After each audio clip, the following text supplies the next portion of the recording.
नमस्कार बच्चों, मैं विनीता द्विवेदी आज एक बार फिर आपकी कक्षा 7वीं से आपके लिए पाठ 15 चरण स्पर्शस्य महत्वम पाठ लेकर आई हूँ। चलिए देखते हैं इसमें आपको क्या बताया जा रहा है।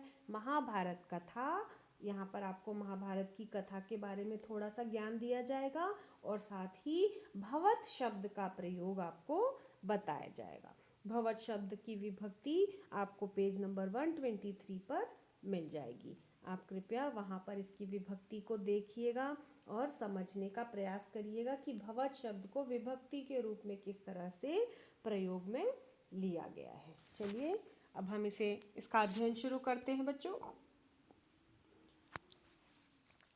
चरण स्पर्शस्य महिमा अन्य नास्ति। चरण स्पर्श की महिमा तो बहुत ही पुरानी है। प्राचीन कालादेव प्रातः उत्थाय माता पितरो गुरुजनान् ज्येष्ठानां च चरणों स्पर्शं कृत्वा आशीर्वाद ग्रहणस्य परंपरा अत्यस्तेव। अर्थात प्राचीन काल में पुराने समय से सुबह उठकर माता पिता गुरुजन और बड़ों के चरण स्पर्श करके आशीर्वाद ग्रहण करने की परंपरा बहुत पहले से है। एवं मन्यते यत् यदि कस्यापि जनस्य चरणों स्पर्शं कुर्मश्चेत् तस्य जनस्य चुंबकीय तरंगाः विद्युत चुंबकीय यश शक्ति रूपेण प्राप्तुं शक्नुम। अर्थात बच्चों यह भी माना जाता है कि यस्याप कस्यपि जनस्य चरणेषु कभी भी लोगों के पैर छूने से कुर्मश्चेत् तस्य जनस्य उनके पैर छूने के लिए जब हम झुकते हैं ना, यह वैज्ञानिक वो भी है कि इससे जब हम झुकते हैं तो चुंबकीय धरती से चुंबकीय तरंगें, मैग्नेटिक पावर, ठीक है, विद्युत चुंबकीय शक्ति जो है हमें धरती से प्राप्त होती है। मनुष्य के पैर छूने से हमें उनका सम्मान करने का मौका मिलता है और झुककर हम धरती से जो है मैग्नेटिक पावर भी प्राप्त कर सकते हैं। द्वौ मध्ये भावनात्मक संबंध स्थापित भवति, और दोनों के मध्य पैर छूने और छूनाने वाले दोनों के मध्य भावनात्मक संबंध भी स्थापित होता है। अपि च चरण स्पर्श द्वारा वयं जनस्य अन्तः विद्यमानस्य भगवतः अपि नमनं कुर्मः। अर्थात और जो है चरण स्पर्श के द्वारा हम सब मनुष्य के अंदर विद्यमान जो है सम्मान की भावना को हम एक दूसरे को नमन करते हैं। चलिए अब हम अपनी दूसरी पैराग्राफ पर आते हैं।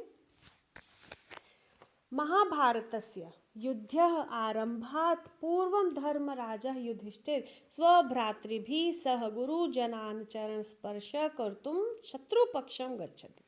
महाभारत के युद्ध के आरंभ होने से पहले धर्मराज युधिष्ठिर अपने भाइयों के साथ गुरुजनों के चरण स्पर्श करने के लिए शत्रु पक्ष में जाते हैं। तत्र गत्वा वहाँ जाकर पितामहस्य चरण स्पर्श करोति, वहाँ जाकर पितामह अर्थात दादाजी के चरण स्पर्श करते हैं। सर्वे कौरवा हास्यम कुर्वन्ति, सभी कौरव हंसने लगते हैं। भयभीता एते यानी भयभीत हो गए, इति कटाक्षेण ते वदति, इस प्रकार की जो है बातें कहते। कटाक्षेण यानी उनसे जो है इस तरह से उन्हें चिढ़ाते हुए कहते हैं। पितामह वदति, दादाजी ने कहा, भो पुत्र युद्धात् भयम अन्वभवत अतः आगच्छ, युद्ध से भयभीत होकर क्या तुम आए हो? युधिष्ठिर नम्रतया अवदत्, युधिष्ठिर ने नम्रता से कहा, युद्धस्य चिंतनम तो युद्धे एव भविष्यति, युद्ध की चिंता तो युद्ध में होगी। इदानीं तु वयं युद्धात् पूर्वमेव क्षमा याचनां कर्तुं आगतवन्तः, अर्थात अभी तो हम सब युद्ध से पहले आपसे क्षमा याचना करने आए थे। शैशवे एव भवतः अंके अखेलाम, यानी बचपन में हमने आपकी गोद में, अंकेन अर्थात गोद में खेला है।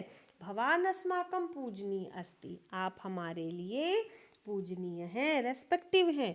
युद्धे अस्माभिः कोऽपि अपराधं भविष्यति इति वयं न जानामि, जानीम अर्थात युद्ध में हमसे यदि कोई अपराध हो जाएगा तो हम नहीं, अगर हम अनजान रह जाएं, अतः वयम पूर्वमेव क्षमा याचनाम कुर्मः, इसके लिए, इसलिए हम सब पहले ही आपसे क्षमा याचना करने आए हैं। क्षन्तव्यम अस्माकम अपराधम, अर्थात क्षमा कीजिए हम सभी का होने वाला अपराध जो हमसे अभी तक हुआ ही नहीं है। साश्रुनयनम पितामह सनेहेन स आशीर्वादम अयक्षण, यानी साश्रुनेन यानी अश्रुओं के साथ, आंखों में आंसुओं के साथ, आंखों में उनके आंसू आ गए दादाजी के, पितामह स्नेह के साथ आशीर्वाद देते हैं, देते हुए क्या कहते हैं, चिरंजीव यानी लंबी उम्र हो, विजयी भव अर्थात विजयी हो, जीत जाओ, इति इस प्रकार का उन्होंने आशीर्वाद दिया। चलिए हम पेज बदल लें।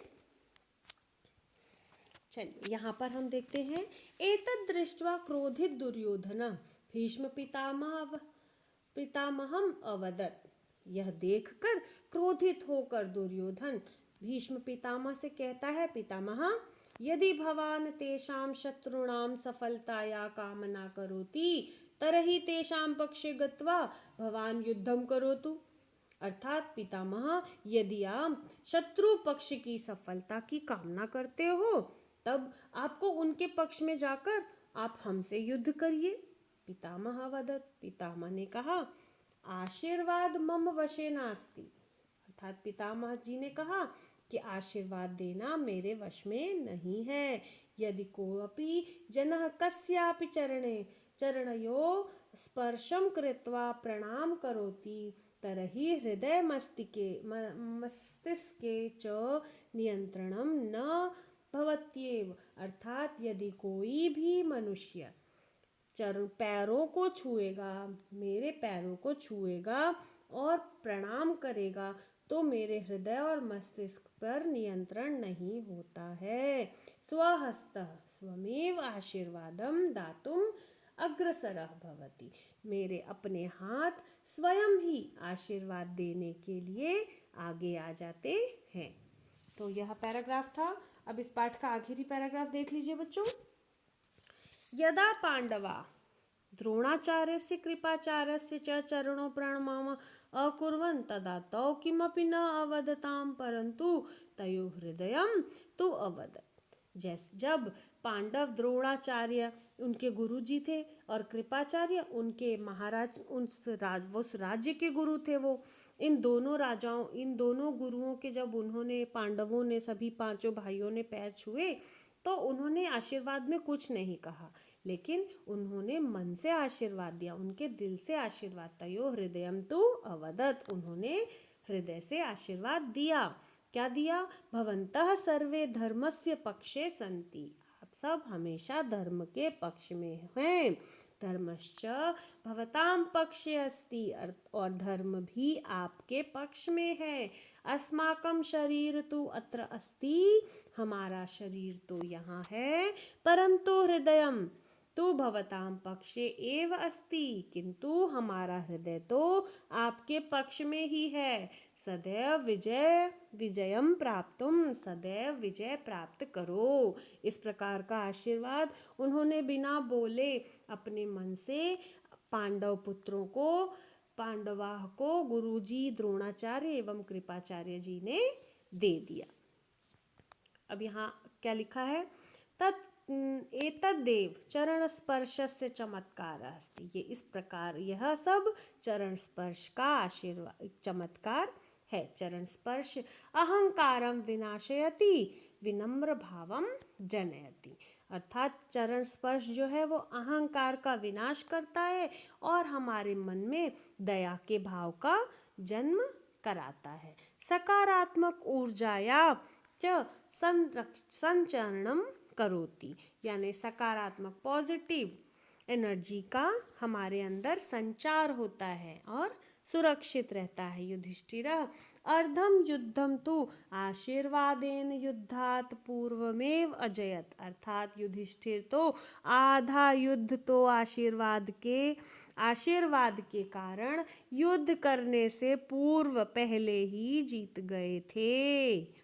चरण स्पर्शेन अस्माकं संस्कृति अपि जीवति, अर्थात चरण स्पर्श से, इस चरण स्पर्श से ही आज हमारी संस्कृति, अभी भी हमारी संस्कृति में चरण स्पर्श जीवित है।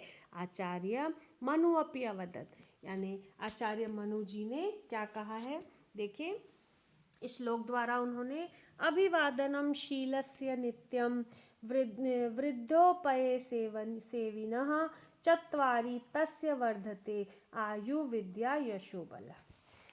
यहाँ पर उन्होंने बताया है कि अभिवादन अर्थात यानी नमस्कार करने से, स्वागत करने से, किसी के आगे झुकने से, यदि हम रोज झुकते हैं और अपने बड़ों का आशीर्वाद लेते हैं तो हमारे अंदर ये 4 प्रकार के गुण बढ़ जाते हैं। क्या हैं वो 4 प्रकार के गुण? आयु, विद्या, यश और बल। ये 4 प्रकार के गुण हमारे अंदर आशीर्वाद प्राप्त करने से, चरण स्पर्श करने से स्वयं ही आ जाते हैं। तो इसके साथ ही बच्चों आपका यह पाठ समाप्त हुआ। आप इस पाठ को ज़रा ध्यानपूर्वक पढ़िएगा। सारे शब्दों को मैंने यहाँ पर बताने का प्रयास किया है। भवत शब्द के प्रयोग के लिए आप पेज नंबर 123 पर जाइएगा। सभी प्रकार की विभक्तियाँ आपको वहाँ देखने को मिल जाएंगी। धन्यवाद।